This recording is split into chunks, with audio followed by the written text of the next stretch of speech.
नमस्कार, मी स्नेहा. आपण पाहता एनडीटीव्ही मराठी. यशाचा कानमंत्र या आमच्या विशेष कार्यक्रमामध्ये तुम्हा सगळ्यांचं स्वागत. आज आपण एका अशा संस्थेबद्दल जाणून घेणार आहोत जिनं सर्वसामान्यांचं पर्यटनाचं स्वप्न, देशविदेशात फिरण्याचं स्वप्न प्रत्यक्षात उतरवलंय. मी बोलतेय भोसले टूर कंपनी विषयी. आणि यासाठी आपल्या एनडीटीव्हीच्या स्टुडिओमध्ये आलेले आहेत भोसले टूर कंपनीचे संचालक अभिजित भोसले. त्यांचं स्वागत करूया. अभिजितजी, स्वागत तुमचं. सुरुवात करण्याआधी जाणून घेऊयात अभिजित भोसले आणि या भोसले टूर कंपनी विषयी. तर 2006 पासून या पर्यटन क्षेत्रामध्ये कंपनीनं आपला ठसा उमटवलेला आहे आणि 30,000पेक्षाही जास्त पर्यटकांना देशविदेशाची सफर भोसले टूर्स कंपनीनं घडवलेली आहे. पर्यटकांना कमी खर्चामध्ये सर्वोत्तम पर्यटनाचा अनुभव देणं हे कंपनीचं ध्येय आहे आणि त्याच दृष्टीने प्रवाशांच्या सुरक्षिततेपासून ते सर्व सुख सोयीपर्यंत, सुविधांपर्यंत प्रत्येक प्रवासाला अविस्मरणीय बनवणं हीच या कंपनीची खासियत म्हणावी लागेल. तसंच महाराष्ट्रापासून ते जगाच्या कानाकोपऱ्यापर्यंत भोसले टूर कंपनीनं भटकंतीमध्ये आनंद, विश्वास आणि समाधानाची हमी दिल्याबद्दल भोसले टूर कंपनीला हजारो पर्यटकांची प्रेमळ पोचपावती सुद्धा मिळालेली आहे. अनेकांनी या कंपनी थ्रू ट्रॅव्हल करणं, पर्यटन करणं अतिशय पसंत केलेलं आहे आणि संस्थापक श्री शामराव भोसले यांनी सुरू केलेली भोसले टूर कंपनी आज श्री अभिजित भोसले हे समर्थपणे सांभाळतात, चालवतायत. श्री शामराव भोसले हे भोसले टूर कंपनीचे संस्थापक म्हणून कार्यरत आहेत, कार्यभार पाहतात आणि 2006 मध्ये त्यांनी या कंपनीची मुहूर्तमेढ रोवली होती. अभिजित भोसले यांची साथ लाभली आणि बघता बघता या टूर कंपनीनं सातासमुद्रापार आपली कीर्ती पोहोचवली. तर अभिजित भोसले हे टूर कंपनीचे संचालक म्हणून गेले 11 वर्षांपासून हा कार्यभार सांभाळतायत, काम पाहतायत. पर्यटकांना उत्तम, वेगवान, सुरक्षित आणि सर्वोत्कृष्ट जागतिक पर्यटनाचा अनुभव देणं हे अभिजित भोसले यांचं मुख्य ध्येय आहे. तर अभिजितजी, पुन्हा एकदा स्वागत तुमचं. तुमच्याकडनं नक्कीच या कंपनीच्या वाटचालीविषयी जाणून घेणं खूप आवडेल. सगळ्यात आधी मला हे ऐकून घ्यायला आवडेल की कशा प्रकारे या कंपनीची सुरुवात झाली आणि मुळात शामराव भोसले यांना का वाटलं की आपण टूर आणि टुरिझम कंपनी काढावी. बरोबर आहे मॅडम.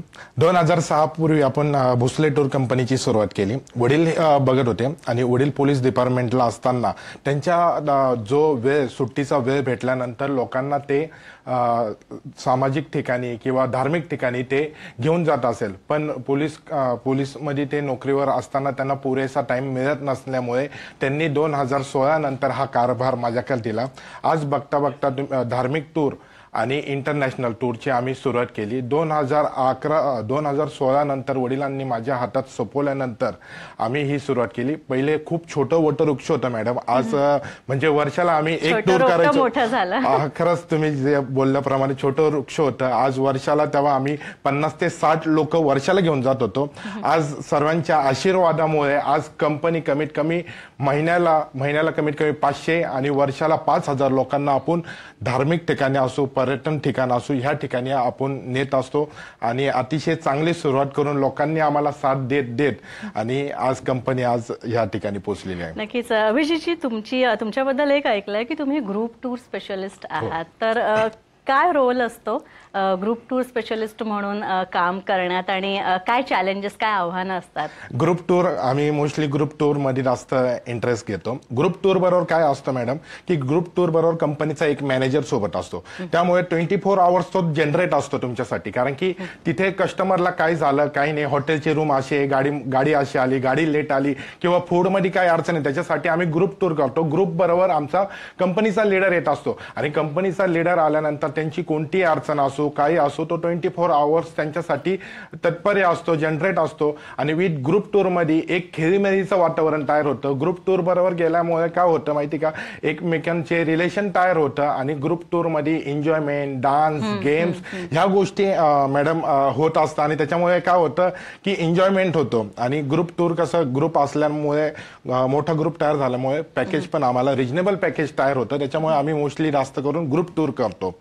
खूप खर्च येतो बाहेरचा देश फिरायचा, जग फिरायचं म्हटलं की असं म्हणतात. पण भोसले टूर कंपनीज हा खर्च अगदी माफक दरात, म्हणजे फॉरेन टूरचा खर्च सुद्धा अगदी अतिशय माफक आहे आणि सर्वसामान्यांना परवडेल असा आहे. तर हे कमी पॅकेजिंग मध्ये फॉरेन टूर घडवणं हे कसं काय शक्य होतं? मॅडम, कोणत्या पण टूर अरेंज करतोय तर कोणत्या पण टूर अरेंज करायच्या पहिले मी त्या ठिकाणी जातो. त्या ठिकाणी बसची व्यवस्था कशी, हॉटेलची व्यवस्था कशी, साईट सीन कसे, तिकीट कसे तिथले, त्या सर्व गोष्टी मी पहिले वर्कआउट करत असतो मॅडम. वर्कआउट केल्यानंतर तिथून आल्यानंतर त्याचा मॅप तयार करतो. मॅप तयार केल्यानंतर किती दिवसाची टूर होती, किती दिवसात आपण ह्या सर्व गोष्टी फिरू शकतो. आमचा एकच उद्देश आहे मॅडम की फॉरेन असो किंवा डोमेस्टिक असो, सामान्यातला सामान्य माणूस किंवा श्रीमंत वर्गातला माणूस याने जग फिरावा हे आमच्या कंपनीचं ध्येय आहे. त्यामुळे काय करतो की मी परदेशात जरी गेलो की डायरेक्ट काय होतं, गाडीवाल्याशी कॉन्टॅक्ट झाला किंवा हॉटेलवाल्याशी कॉन्टॅक्ट झाला तर मधला एजंट आमच्याकडे वाचून जातो. आम्ही डायरेक्ट हॉटेलवाल्याशी किंवा गाडीवाल्याशी कॉन्ट्रॅक्ट असतो आमचा. त्याच्यामुळे तो आमचा कॉन्ट्रॅक्ट हा फक्त त्या टूर पुरतं मर्यादित नसतो, तो पूर्ण वर्षभर आमचा कॉन्ट्रॅक्ट झालेला असतो. त्याच्यामुळे आम्हाला ग्रुप टूर मध्ये देशातल्या टूर असो किंवा डोमेस्टिक टूर असो त्या आम्हाला कमी रिजनेबल पॅकेज मध्ये बनवता येतात. बाहेर देशातल्या पण आता दुबई पाहिले तर पूर्ण देशामध्ये आम्ही 70,000 दुबई टूर घेऊन जातो, ती पण 5 नाईट 6 डे मध्ये. लोक कमीत कमी दर महिन्याला 150 ते 200 लोक आमच्या बरोबर दुबईसाठी येत आहे. खूप मोठ्या प्रमाणात आम्ही इंटरनॅशनल टूर आम्ही चांगल्या पद्धतीने करतो. अच्छा अभिजित जी, आणखी एक विचारायचं आहे, विशेषतः भारतीय म्हणजे जे मध्यम वयापेक्षाही जास्त आहेत किंवा काही वृद्ध भारतीय आहेत ज्याचं स्वप्न असतं की म्हातारपणी आपल्याला आध्यात्मिक टूर करायची आहे, पर्यटन करायचं आहे, देवस्थळांना भेट द्यायची आहे, तीर्थयात्रा करायची आहे. तर मग भोसले टूर्स कंपनीमध्ये तीर्थयात्राचं पॅकेज कसं दिलं जातं? आणि मोस्टली आमची आज जी कंपनी मोठी झाली मॅडम ही धार्मिक टूरमुळे झाली. तर आम्ही आमच्या कंपनीने हा उद्देश ठेवलाय की आपल्या देशामध्ये धार्मिक ठिकाणी जायचा कौल खूप मोठ्या प्रमाणात आहे. त्याच्यामुळे कंपनीने हा उद्देश ठेवलाय की त्या टूर मध्ये जास्त प्रमाणात नफा कमवायचा नाही. तर बुद्धगया टूर झाली ही 11 दिवसाची 11,000 नेतो. अयोध्या, वाराणसी, प्रयागराज ही टूर झाली ही फक्त आमच्याकडे 7,000 मध्ये. त्यानंतर वैष्णोदेवी अमृतसर टूर करणार ते 8,000 मध्ये. त्याच्यानंतर जगन्नाथपुरी झाली किंवा गंगासागर झाली ही आमच्याकडे 16 ते 17,000 मध्ये टूर आहे. आम्ही हाच उद्देश ठेवले की मॅडम की जे धार्मिक ठिकाणे, ज्या धार्मिक ठिकाणांचा कौल आपल्या देशामध्ये मोठ्या प्रमाणात आहे आणि मोस्टली आपण बोलल्याप्रमाणे सिनियर सिटीजन मोठ्या प्रमाणात येत राहतात धार्मिक ठिकाणी. आणि आज अयोध्या पण बघितलं तर अयोध्याचं राम मंदिर पण मोठ्या प्रमाणात छान सुंदर असं बनवलेलं आहे. तिथे पण मोठ्या प्रमाणात कौल वाढलेलं आहे. ज्या धार्मिक ठिकाणाच्या टूर आहे मॅडम त्या आम्ही रिजनेबल याच्यात करतो आणि कमीत कमी दर महिन्याला आम्ही 300 ते 350 लोकांना आम्ही त्या ठिकाणी घेऊन जात असतो. अच्छा अभिजित जी, आणखी एक गोष्ट मला सांगा की या सगळ्यामध्ये हल्ली सोशल मीडियाचा जमाना आहे, तर किती चॅलेंजिंग आहे हे सगळं, किती आव्हानात्मक आहे की एवढ्या सगळ्या कॉम्पिटिटर्समध्ये, स्पर्धकांमध्ये स्वतःची जागा निर्माण करणं. आणि जी भोसले टूर्स कंपनीनं केलेली आहे, अनेक लोकांची प्रेम आणि पसंती सुद्धा भोसले टूर्सला मिळालेली आहे, याबद्दल काय सांगाल? म्हणजे सोशल मीडियाचा वापर कशा प्रकारे होतोय, मार्केटिंगचा वापर कसा आजकाल जो युग आलाय मॅडम हा सोशल मीडियाचा आलाय. म्हणजे आज व्यक्ती कुठे असो, काय असो, सिनियर सिटीजन असो, यंग असो, आज इंस्टाग्रामचं खूप लोकांना युग आलेलं आहे इंस्टाग्रामचं. आमच्या कंपनीत इंस्टाग्राम, फेसबुक, यूट्यूब चॅनल ह्या मोठ्या प्रमाणात याचा आम्ही वर्कआउट करत असतो. ह्या इंस्टाग्राम आम्ही रोज अपडेट असतो, नवीन नवीन पॅकेज काय असतात त्याच्यावर अपडेट असतात. लोकांनी काय प्रतिक्रिया दिलेल्या आहे त्या आम्ही इंस्टाग्रामवर टाकतो, फेसबुकला टाकतो, यूट्यूब चॅनल पण आहे यूट्यूब चॅनलवर टाकतो.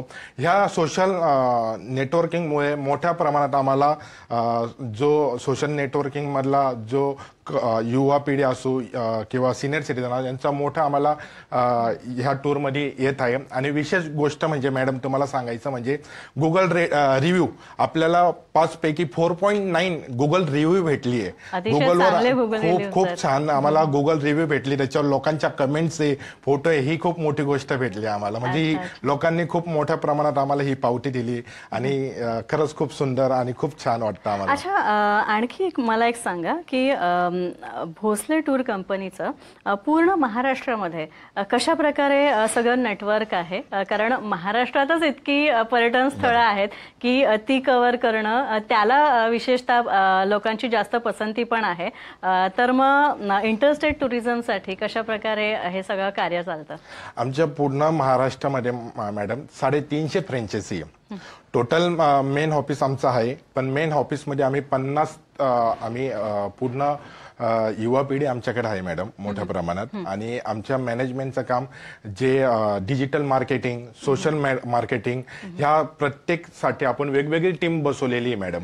आणि टोटल आपण 350 पूर्ण महाराष्ट्रामध्ये गावात आणि शहरात 350 फ्रँचायसी फ्रीमध्ये वाटली मॅडम.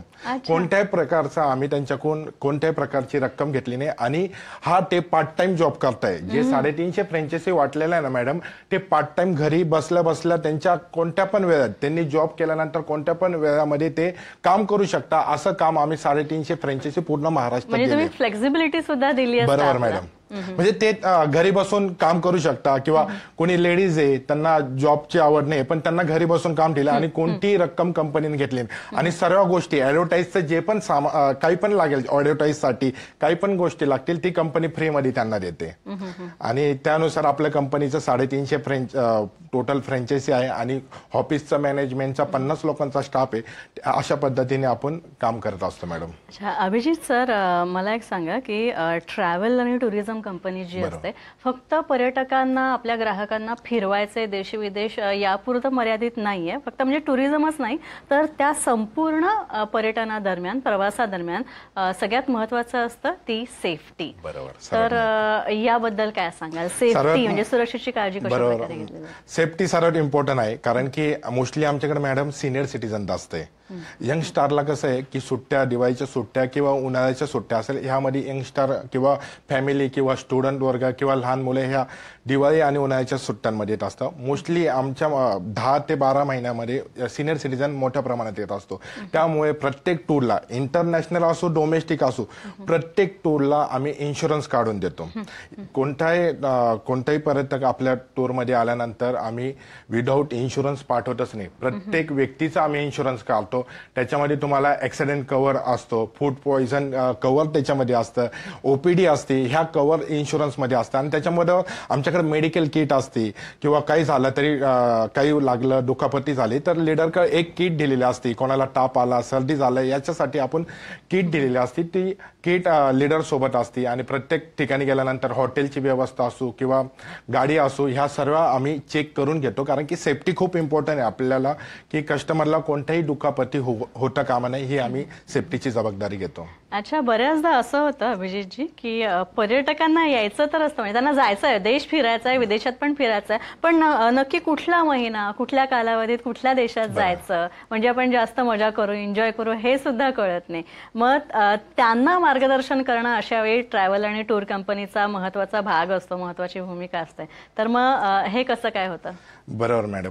आता आमच्याकडे दिवाळीचा टूर कमीत कमी 1.5 ते 2 महिन्यापूर्वीच फुल झालेला आहे मॅडम. म्हणजे जो पिरियड असतो दिवाळीच्या सुट्ट्यांचा तो पिरियड म्हणजे हिवाळ्याच्या सुट्ट्या जर धरल्या आपण मोस्टली ऑक्टोबर पासून तर जानेवारी फेब्रुवारी पर्यंत याचा कलर सर्वात जास्त केरळ साईडला असतो मॅडम. राजस्थान किंवा गुजरात असो, यूपी बिहार असो, नेपाळ असो, ह्या ठिकाणी हैदराबाद असो ह्या ठिकाणी जास्त प्रमाणात हिवाळीच्या सुट्ट्यांमध्ये किंवा हिवाळ्यांचा जो पिरियड असतो ह्या पिरियडमध्ये मोठ्या प्रमाणात असतो. जसं उन्हाळ्यात पाहिलं तर मॅडम एप्रिल मे झाला, मार्च एप्रिल मे ह्या कालावधी मोठ्या प्रमाणात जे पर्यटन लोक असतात ते काश्मीर झाले, लेह लडाख झाले, शिमला कुलू मनाली झाली, उटी झाली ह्या ठिकाणी मोठ्या प्रमाणात जात असतो. प्रत्येक आम्ही ज्या टूर आहे मॅडम प्रत्येक महिन्याच्या कालावधीत ज्या ज्या ठिकाणी जायच्या त्या ठिकाणी आम्ही अरेंज करत असतो टूर. अच्छा आता मला आणखी 2 महत्त्वाचे प्रश्न विचारायचे आहेत, एकत्र विचारते. आपल्या टूर कंपनीचं वेगळेपण काय आहे आणि सगळ्यात महत्त्वाचं म्हणजे एखादं स्पेशल टूर अशी आहे का की ज्यात या कंपनीची एक्सपर्टीज आहेत? मॅडम आपल्या कंपनीचं वेगळं पण म्हणजे टूरमध्ये गेल्यानंतर आमचे लीडर असे आहे ना त्या टूरमध्ये गेल्यानंतर तिथले मास्टर आहे. आणि विथ म्हणजे सिनियर सिटीजनला कसं हँडल करायचं कारण की सिनियर सिटीजन आमच्याकडे मोठ्या प्रमाणात असताना तर त्या ठिकाणी लीडर कशा प्रकारे हँडल करतो, कशा प्रकारे करत राहतो. ह्या गोष्टी त्या ठिकाणी गेल्यानंतर लीडरचं काम कसं आहे की लोकांना डान्स करणं किंवा एन्जॉयमेंट. टूर प्रत्येक व्यक्ती टूर करत असतो. हॉटेल झालं किंवा साईट सीन झालं, बसमध्ये प्रवास केला किंवा फूड झालं, ह्या प्रत्येक टूर कंपनी देतात. पण आपल्या टूरमध्ये त्या लोकांचा एन्जॉयमेंट कसं करता येईल, डान्स होतो, त्याच्यानंतर गेम्स, ऍक्टिव्हिटी, खेळीमेळीचं वातावरण आपल्या टूरचे जे मॅनेजर आहे ते टूरमध्ये गेल्यानंतर करायचं काम हे करत असतात मॅडम. अच्छा, पण हे सगळं तेव्हाच शक्य आहे अभिजित जेव्हा स्टाफ जो आहे तो वेल ट्रेन्ड असेल. तर मग स्टाफच्या सुद्धा ट्रेनिंगसाठी काही विशेष उपाययोजना करता? बरोबर, स्टाफ आमचा पूर्ण वेल ट्रेन आहे. प्रत्येक टूर म्हणजे आमचा स्टाफ जो केरळचा जो स्टाफ आहे तोच केरळला जाईल किंवा राजस्थानचा स्टाफ आहे तोच राजस्थानच्या टूरला जाईल. त्याच्यामुळे आमचं इयरली 2 ते 3 आमचं प्रशिक्षण केंद्र आहे. त्या प्रशिक्षण केंद्रामध्ये त्यांच्या काही नियोजनाच्या पद्धती असतात. टूर्समध्ये काय आपण लोकांना दिलं पाहिजे, काय त्यांना सुविधा प्रोत्साहित केलं पाहिजे, ह्या गोष्टी आमची 2 ते 3 महिन्यातून मीटिंग पण होत असते मॅडम. आणि त्यांना ह्या गोष्टी वेल ट्रेन करत राहतात. अच्छा अभिजित जी हल्ली काय आहे ना, हल्ली महिला आता घराबाहेर पडायला लागल्या आणि सगळ्यात महत्वाचं म्हणजे एकटीनं टूरला जाणं किंवा थोडंसं फिरून येणं विरंगुळा म्हणून, जे अतिशय गरजेचं पण आहे. तर महिलांचा हल्ली पर्यटनाकडे कल वाढलेला आहे. ग्रुपच्या माध्यमातून किंवा महिला मंडळ एखादं पिकनिक घेऊन येत असेल तुमच्याकडे, तर मग वुमन टुरिझम विषयी महिलांच्या जेव्हा टूर्स काढल्या जातात कंपनीतर्फे तेव्हा त्या कशा काढल्या जातात? मॅडम आता बोलल्याप्रमाणे आम्ही 8 मार्चला महिला दिनाच्या दिवशी आम्ही 350 महिलांना घेऊन बाहेर प्रदेशात गेलेलो होतो. म्हणजे काही मनालीला गेले, कारण की आम्ही एक स्पेशल दिवस बनवला होता, महिला दिन स्पेशल, आणि ऑफर काढलेली ती खास महिलांसाठी, स्पेशल महिला, त्याच्यात फॅमिलीनं काही खास महिलांसाठी 350 महिलांना आम्ही मनाली झालं, महाबळेश्वर झालं, गोवा झाले, कोकण झाले, ह्या ठिकाणी आम्ही 4 ते 5 दिवसाची टूर त्यांच्यासाठी अरेंज केली होती. आणि आता लेटेस्ट माथेरान आणि कास पठार एक खूप कास पठारचे टूर मोठ्या प्रमाणात चालू आहे. आणि कमीत कमी आता आम्ही 1 ते 1.5 महिन्यामध्ये कमीत कमी 600 लेडीजांना 1 ते 1 महिन्यामध्ये 600 लेडीजना आम्ही कास पठारची टूर करून आणली.